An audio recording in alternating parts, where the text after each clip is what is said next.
A new zombie film arrives in 2026. A girl who has long suffered domestic trauma writes her suicide note and just prepares to surrender. Unexpectedly, a violent knocking sound suddenly comes from the door. She instinctively goes to open the door. She just looks up and sees her neighbor being tackled to the ground by a madman. The entire street is in complete chaos. Some people, like beasts, are infected pedestrians.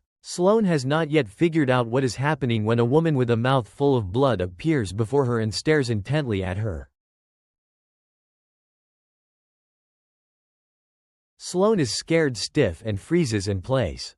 She watches helplessly as the woman lunges towards her.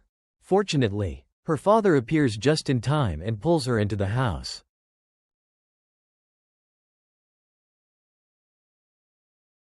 Her father yells for Sloane to quickly hide in the basement, but it is already too late. Accompanied by the sound of breaking glass, the mad woman indeed rushes into the house. Her eyes are bloodshot, and her body vibrates strangely at a high frequency. Seeing her lunge, her father has no choice but to fight her hand to hand. But the woman possesses immense strength. Although her father desperately tries to control her, she still bites his arm. In pain, her father fumbles for a nearby glass shard and then fiercely neutralizes the woman's heart. But no matter how hard he tries, the woman remains lively, not looking like she is hurt at all. In desperation, the father grits his teeth and directly stabs the glass into the other person's head. This time, the woman finally stops moving. Sloane behind him is scared silly. She does not understand what happens outside. Having long suffered from domestic trauma, she already harbors fear towards her father. Seeing her father kill someone, Sloane's emotions completely collapse. No matter how much her father yells, she runs out of the house without looking back. But she does not know that the outside world is even more terrifying at this moment. People are frantically fleeing. Everywhere there are ferocious monsters and desperate screams. Sloane also has no luck, and a terrifying infected person targets her. Hearing the roars getting closer, Sloane wants to hide inside a nearby house. But the main door is locked and cannot be opened. Seeing the monster already behind her, she can only run towards a side door. Fortunately, the wooden door is not very high, before the monster can charge over. She climbs into the yard.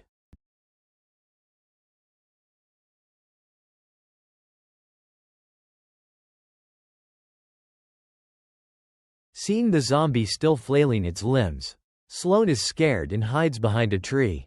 But not long after, she sees figures walking towards them through the gaps in the leaves. Someone calls out. She unexpectedly meets her classmate Carrie here, along with Trace, who also ran to this spot. None of the three knows what happened. They only know that suddenly, many zombie-like monsters appear outside. Just then, the city's air raid siren sounds. The broadcast repeatedly announces that this is not a drill. During their escape, the three meet Reese's family on the road. Reese and Grace are also their classmates. Neither side has time to catch up. Leaving the town now is the most urgent matter. But as soon as they reach the town's exit, they find it is already overcrowded. To prevent the virus from spreading, soldiers already seal off the exit. Anyone attempting to force their way through is shot on sight. The sky already darkens. They realize staying here longer will be more dangerous. So, they find an empty house nearby, planning to stay for one night and make plans tomorrow. The noise downstairs wakes everyone. Trace and the others quietly go downstairs with baseball bats to check. They see a broken window and bloodstains on it. They tell them something must have broken in.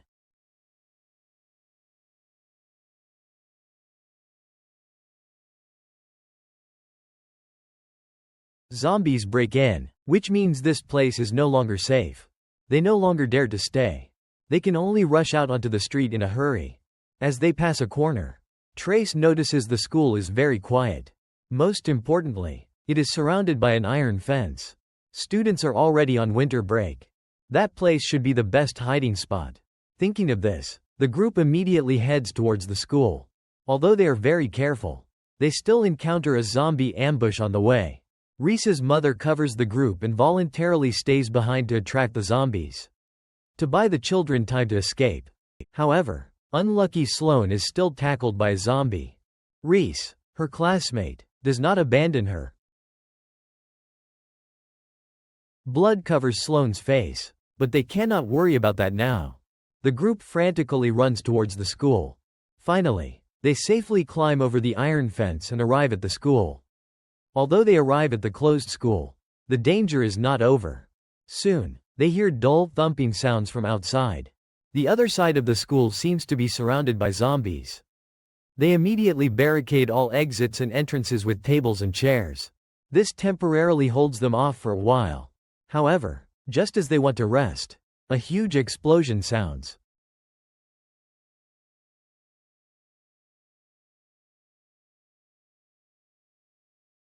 They wonder what exactly happens here. Sloane lifts the poster at the entrance and discovers the zombies all rush towards the light of the fire across the street. They guess the gas station must explode, which conveniently helps them lure away the surrounding zombies. They originally think they can finally sleep peacefully. But unexpectedly, when night falls, a hand suddenly touches the sleeping Sloane.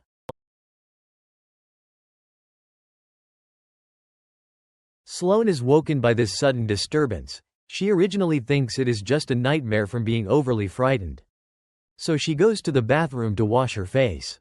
But just then, she feels a gaze from behind intensely stares at her.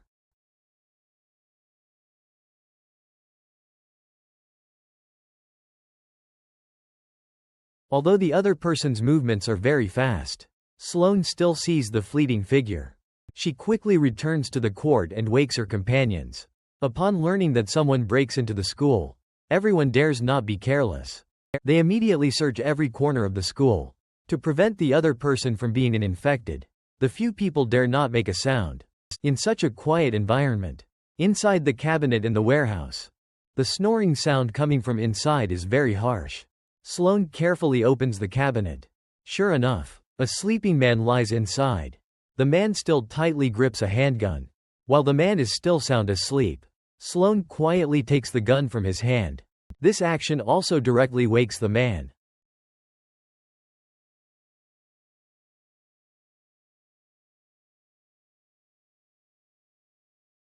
Before confirming whether the man is a threat, they certainly do not return the gun to him. However, the group is also kind-hearted. They provide the man with food and water found in the school. The man is clearly hungry for a long time, and seeing the food, he immediately devours it. During the interrogation, they finally learn the man's background. His name is Harrison, and he was once a teacher at this school. However, what makes them feel strange is that when the group asks Harrison how he got into the school, he stutters and cannot say. This behavior is not only very suspicious, but it also shows that they have not blocked all entrances and exits.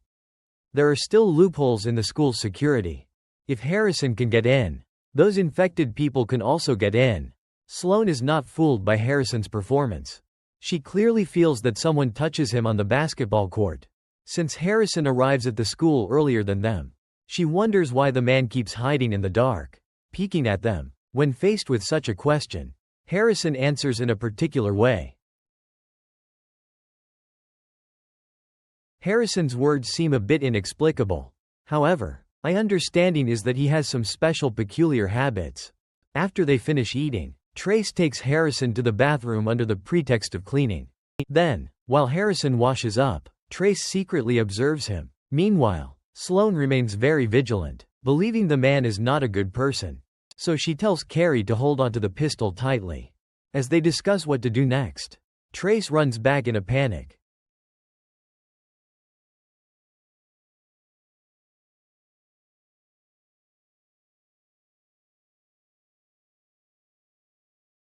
Trace explains that he secretly looked while Harrison was showering and found bite marks on his arm. Carrie quickly hands the pistol to Trace.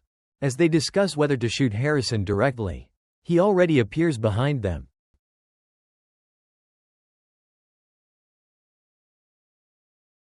Seeing that Harrison still does not admit it, Trace tells him to roll up his sleeve. Fearing Trace will actually shoot, Harrison prepares to roll up his sleeves. But just then, he suddenly seems to remember something. He stops his action again. Then he turns around and runs out the door. The others see this and immediately chase after him. They quickly pin him down in the corridor.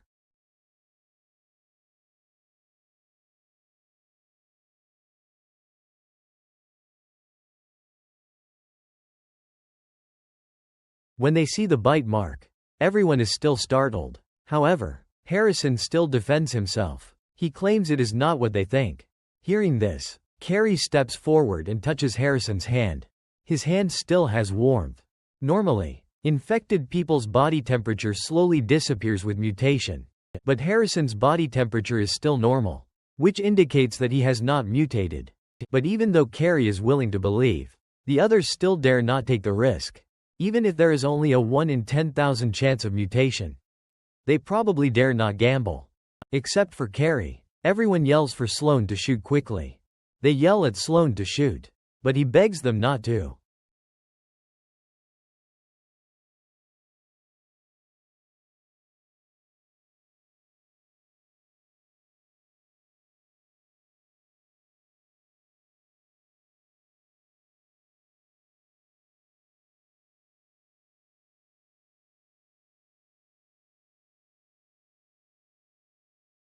The others hear him say he is leaving. Only then do the others stop arguing. However, after they escort him to the gate, Harrison starts playing the emotional card again. He says that if he goes out now, he will surely die. Trace says he does not care and tells Harrison to leave quickly. Although Trace's tone is very firm, Harrison still does not give up and tries to argue his case. He says that before he entered the school, he had another companion. They both thought the school was a safe place. However, when they arrive here, they find all the doors and windows sealed shut. After a search, the two of them find a small window in the boiler room that can only fit one person. Harrison climbs through first, but when it is his companion's turn, a zombie discovers them. He immediately pulls his companion inside. But the companion is already bitten. He knows he will not survive, so he wants to drag Harrison to his death. He then bites Harrison. This happens because the companion resents Harrison for not letting him go first. In the face of life and death, human selfishness appears so natural. What one cannot have, one must destroy. They might as well perish together. To prevent the companion from turning, Harrison has no choice but to kill him personally. During this time, he anxiously observes for a long time. He discovers that he shows no symptoms of infection. He did not mention it earlier because he fears the others will misunderstand. Even though Harrison reveals the whole truth, Trace still believes he is lying. He insists that Harrison leaves immediately. At this moment, Harrison finally understands his companion's despair. He knows that going outside means certain death. Human malice is also unleashed. He tells them that if they drive him away, they should at least open the door for him. Trace agrees. Trace does not think much of it. He assumes there are many of them and walks straight up. But in the next second,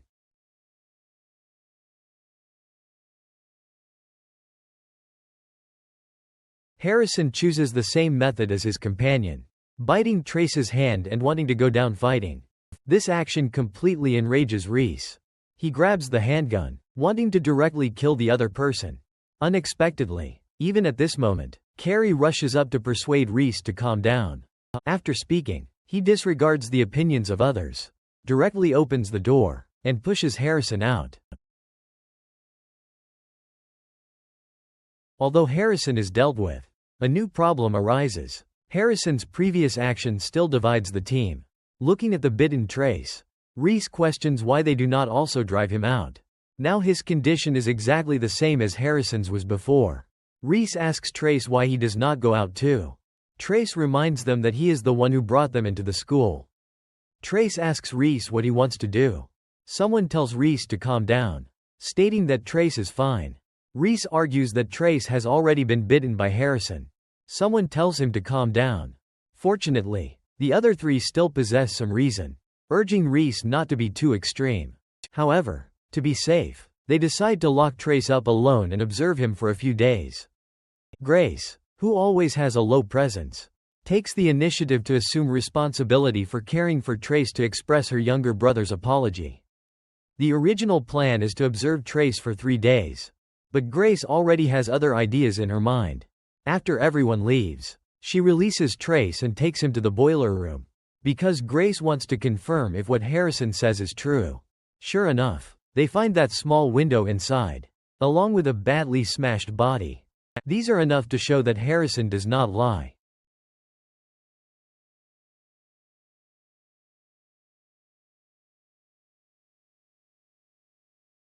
Knowing they misunderstand Harrison, Trace's suspicion is also cleared. However, at this moment, the radio also emits a sound. The radio announces emergency shelters in the following locations in Florida. It instructs all survivors to go to the shelter to await rescue. The military has already established a shelter, but it is over 100 kilometers away from them. Reese thinks the school is the safest place. He believes there is no need to take such a big risk to go to the shelter. But Trace says the food here will eventually run out, and they will eventually leave here. Seeing the team once again fall into an argument, Sloane feels a bit annoyed, so she comes to the school corridor alone. But as soon as she reaches the corner, she surprisingly finds someone lying on the ground, and the person looks a bit familiar. Upon closer inspection, they see it is Harrison, whom they drove away. Sloane quickly runs back to call the others. Looking at the dying Harrison, Grace, feeling guilty, quickly steps forward to check on him. She completely fails to notice that the other person has several new bite marks on his body. Carrie is the first to notice something is wrong.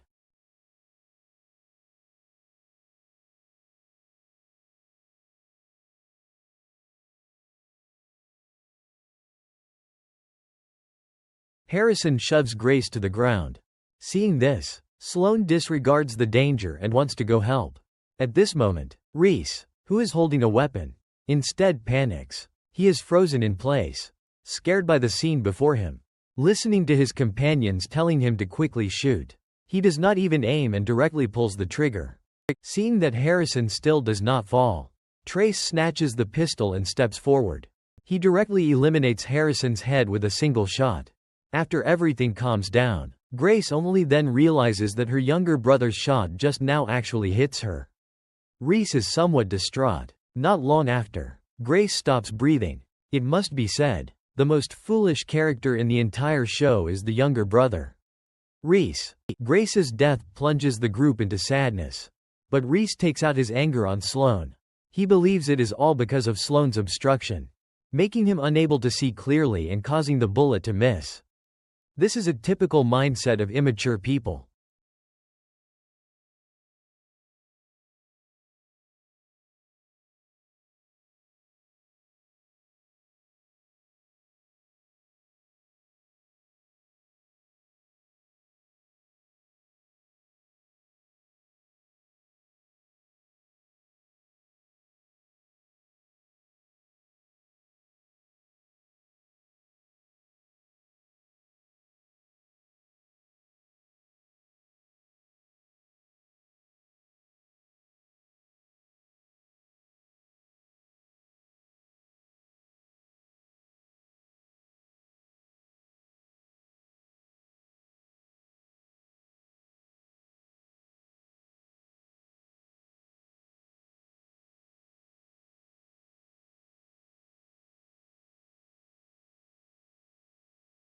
With Reese's death, the team is left with only 3 people. They pack their things and leave the school. The area around the school is eerily quiet, with no sound whatsoever, let alone any zombies. Only when they arrive on the street do they discover that all the zombies are lying on the ground. Just as they try to pass through the middle, the zombies, hearing the commotion, unexpectedly reawaken.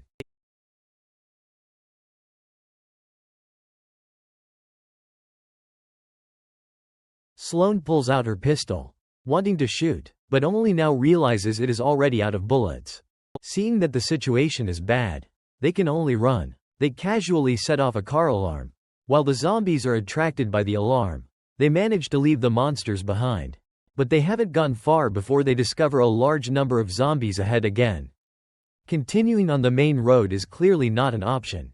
Trace immediately and decisively enters a nearby house, planning to take a shortcut and go around from the side. But an accident suddenly occurs as they try to pry open the door.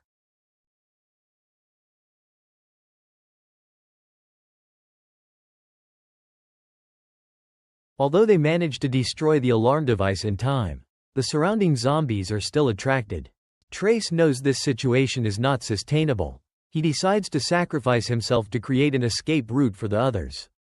It must be said, Trace is truly a loyal friend. It is a pity that such a decisive character dies. Trace opens the door, shouts loudly, and runs in the opposite direction. After attracting all the zombies away, Sloane and Carrie do not dare to delay. Taking advantage of this gap, they rush all the way to Lily's home. But at this moment, all the doors and windows of Lily's house are boarded up. Fortunately, after checking around, they discover that a second-floor window is open. So the two of them step on the wooden planks on the outer wall and carefully climb into the house. After entering the house, they begin to search for Lily. But soon after, Sloane despairingly discovers that Lily is already infected. After seeing Sloane, she even pounces on her. Although Sloane is completely devastated, she still makes a decision.